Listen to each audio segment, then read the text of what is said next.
Live from our 7 Tasmania studios, your nightly news with Kim Miller begins now. Good evening and thanks for joining us. Time is running out for a group of Kingston residents set for the streets when their rental subsidies expire next month. The state government has promised to find a solution, but the situation has exposed Tasmania's worsening housing crisis.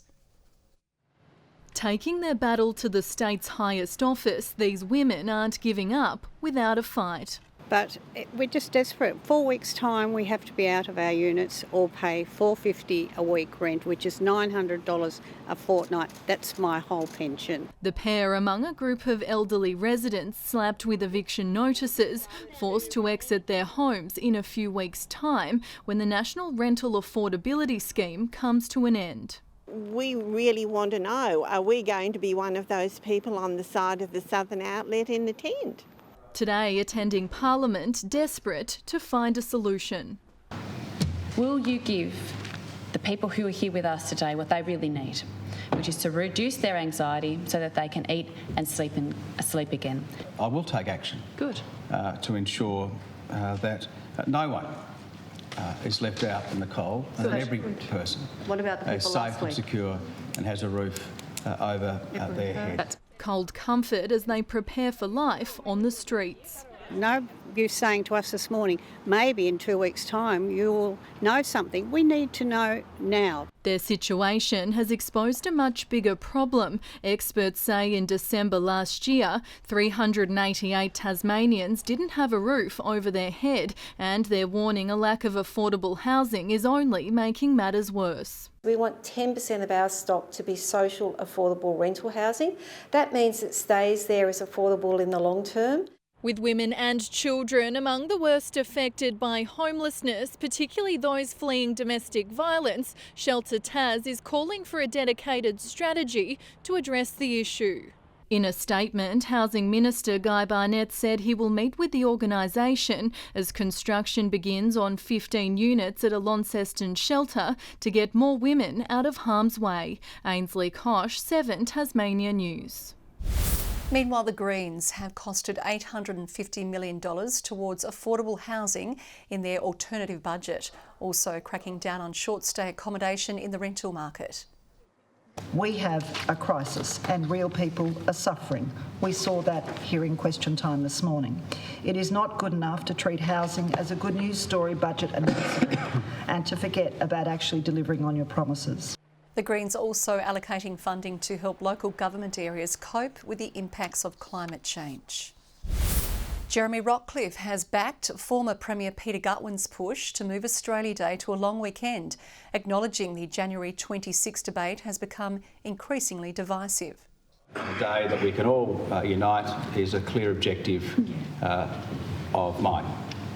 You outlined the previous Premier's view on this particular matter, and I support that view. His statement made as Tasmania celebrates National Reconciliation Week. And the House of Assembly has passed a bill making it compulsory to vote in local government elections. If passed by the upper house, the changes would come into effect later this year and make it an offence for an eligible voter not to submit a ballot without a valid reason. Tasmania has recorded 2 more COVID-related deaths, bringing the pandemic total to 76. A man in his 80s passed away in the state's south, while another in his 70s died in the north. 793 new cases were recorded overnight, with active cases dropping to just over 4,600. 48 people are in hospital with the virus, 24 being treated specifically for COVID. 1 person still remains in intensive care. This year's Cracker Night is being linked to a spate of dog deaths, with owners blaming loud bangs for causing their pets to panic. But supporters of the event say personal responsibility needs to come into play. 4-year-old Millie was left for dead on Saturday's Cracker Night after being hit by a car when she escaped from her yard. Devastating, upsetting, sad. Her owner, Emily Kearns, presumes the loud bangs startled her pet. So I reckon she's got scared and tried to run from it. Dogs, when they're in fear, they become super dogs. They can just run. Tony Johnson says 4 dogs were reported dead on Cracker Night on her Facebook page for Lost Dogs, her concerns echoed by the RSPCA. Cracker Night this year was a cracker, if you want to use that phrase.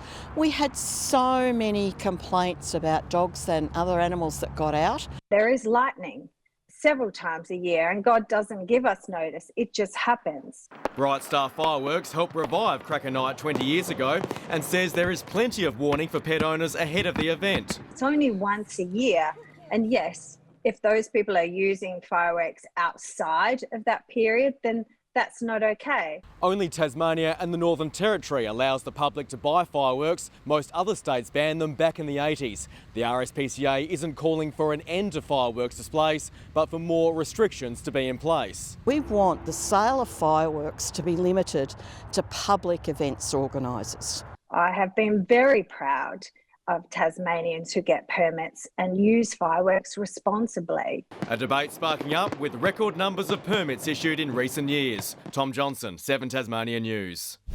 The Rotary Club of Tamar Sunrise is encouraging the community to help those experiencing homelessness this winter by launching its Winter Care project. The community can now purchase packs to be distributed by the Benevolent Society and the Salvation Army to those in need. We can't solve the homelessness crisis, but we wanted to be able to help in some way. So through their guidance, this initiative was created. There are 7 different packs on offer, ranging from breakfast and winter warming packs. They start at $12.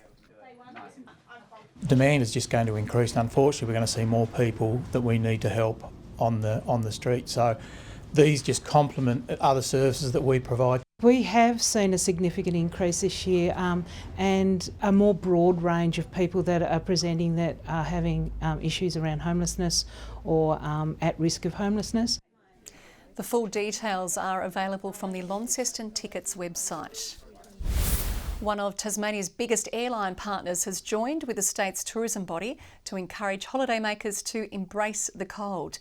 To mark the off-season, a special flight has landed to celebrate the first day of winter.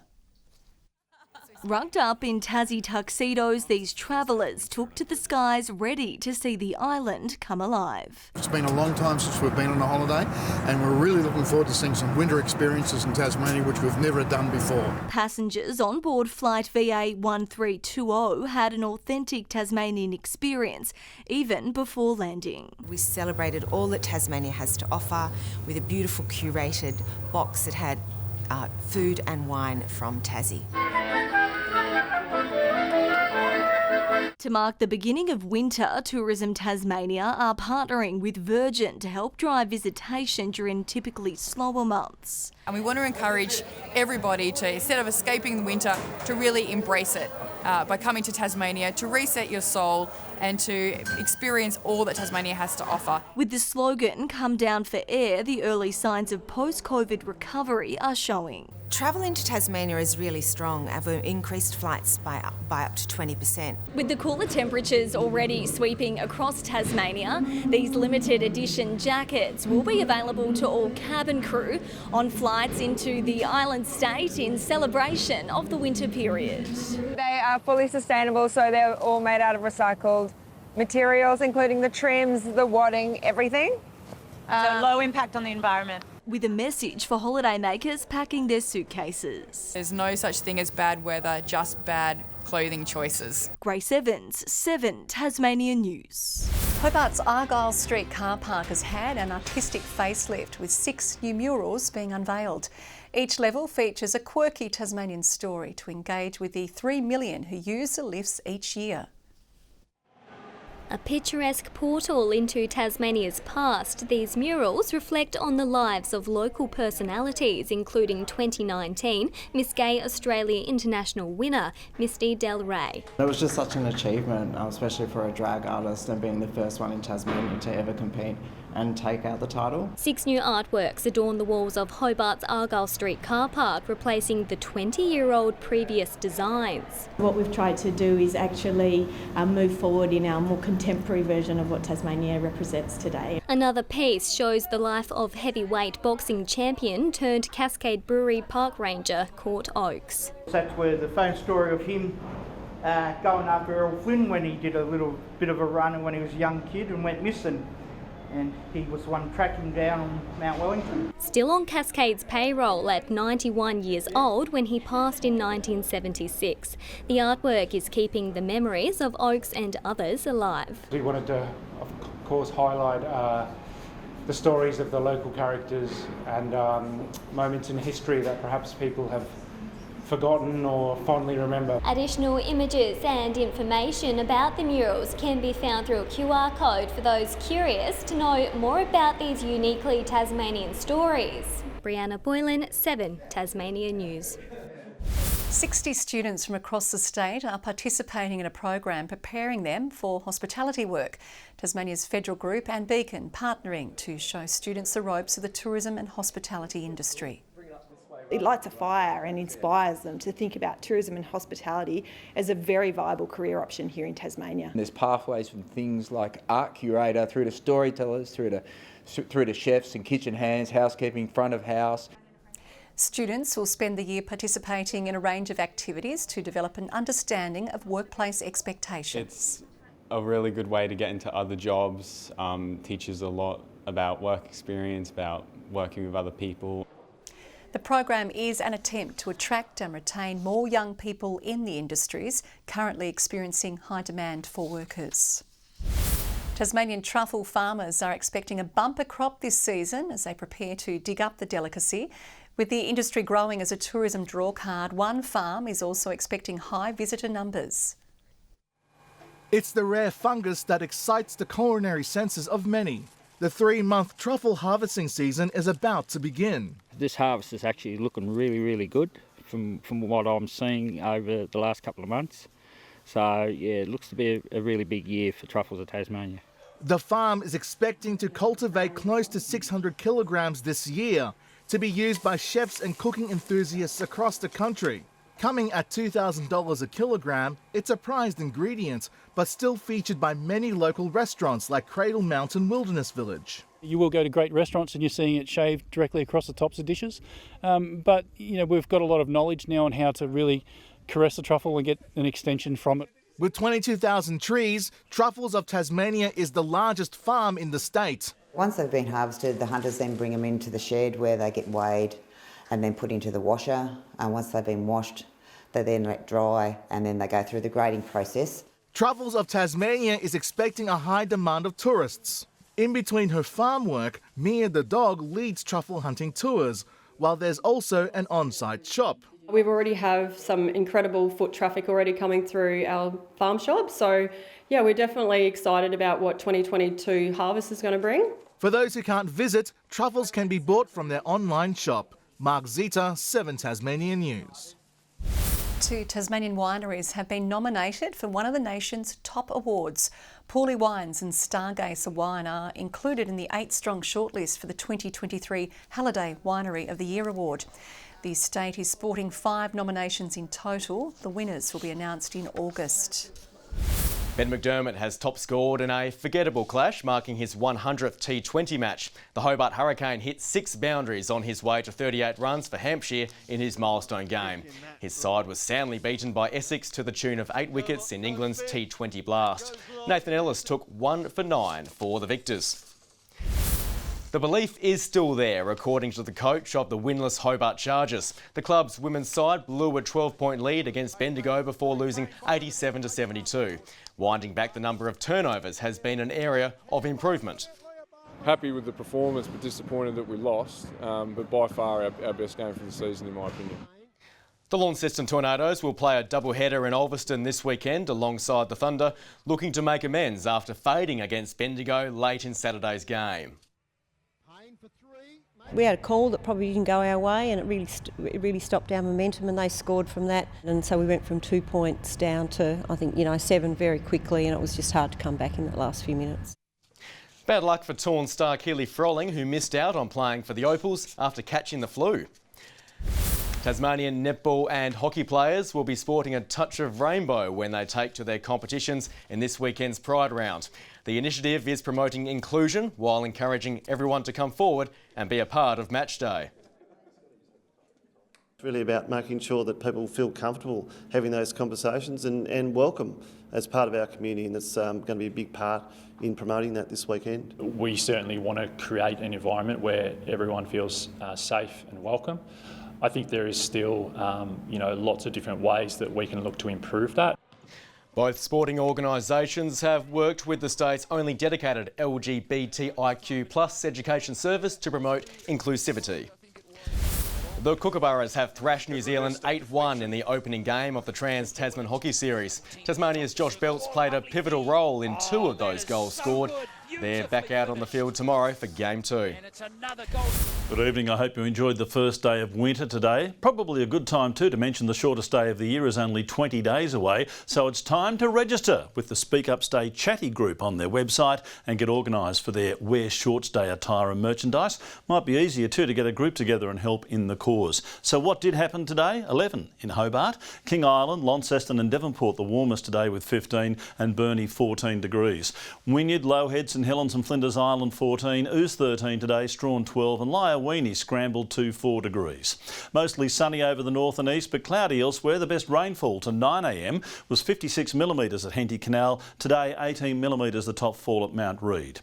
The mass of cold air sits over and to our south and west, while the frontal band moves well off to the east, not much over the mainland. Tomorrow a more settled day due to the high moving our way. However, a cold front will loom later in the day. Now as that high progresses, we'll have west to northwesterly winds tomorrow, increasing to 20 to 30 knots over the west later, swells at 2.5 metres. Strong wind warning has been issued for waters between Southeast Cape and Stanley. Hobart tomorrow, a top of 12, one better than today. Cygnet, a cloudy day, 11 degrees and 11 the top for New Norfolk. Launceston, a high of 13 degrees after -1 and a morning frost. A late shower for Devonport, 13 the top and 11 the high for Campbelltown. Burnie, a late shower, 12 the maximum, 12 the high for Strawn with showers increasing later. Showers also on the way for Smithton, 13 the maximum. St Helens partly cloudy and 12, same for Swansea. Fingal, 11 degrees, 1 overnight. On Friday, showers over the north and west extending to central parts in the evening. Showers on Saturday more frequent over the north and west again, snow lowering to 900 metres. And on Sunday a showery windy day, winds shifting southwesterly and snow to 700 metres. A shower in Perth tomorrow, cloudy weather for Adelaide and Melbourne, -4 to start the day in Canberra, a top of 11 there, fine but partly cloudy in Sydney and Brisbane. And mostly cloudy in Hobart, it's 8 right now, 9 degrees in Launceston, clear in Devonport and currently 9 degrees. As we know, Kim, the Speak Up Stay Chatty group do a fantastic job in the field of men's mental health. I'm happy to be behind that for the big walk on the 21st, the shortest day of the year. Wear your shorts on that day. These are the ones I'm wearing. But on the website, you can actually get some beanies. You can get yourself the wristband, the hoodie, and there's even a tattoo that'll probably suit some of the other ones that you've got. I don't. I'd like to donate so you don't wear those shorts. Thank you, Murph. And that is all we have time for tonight. Have a great night. See you tomorrow.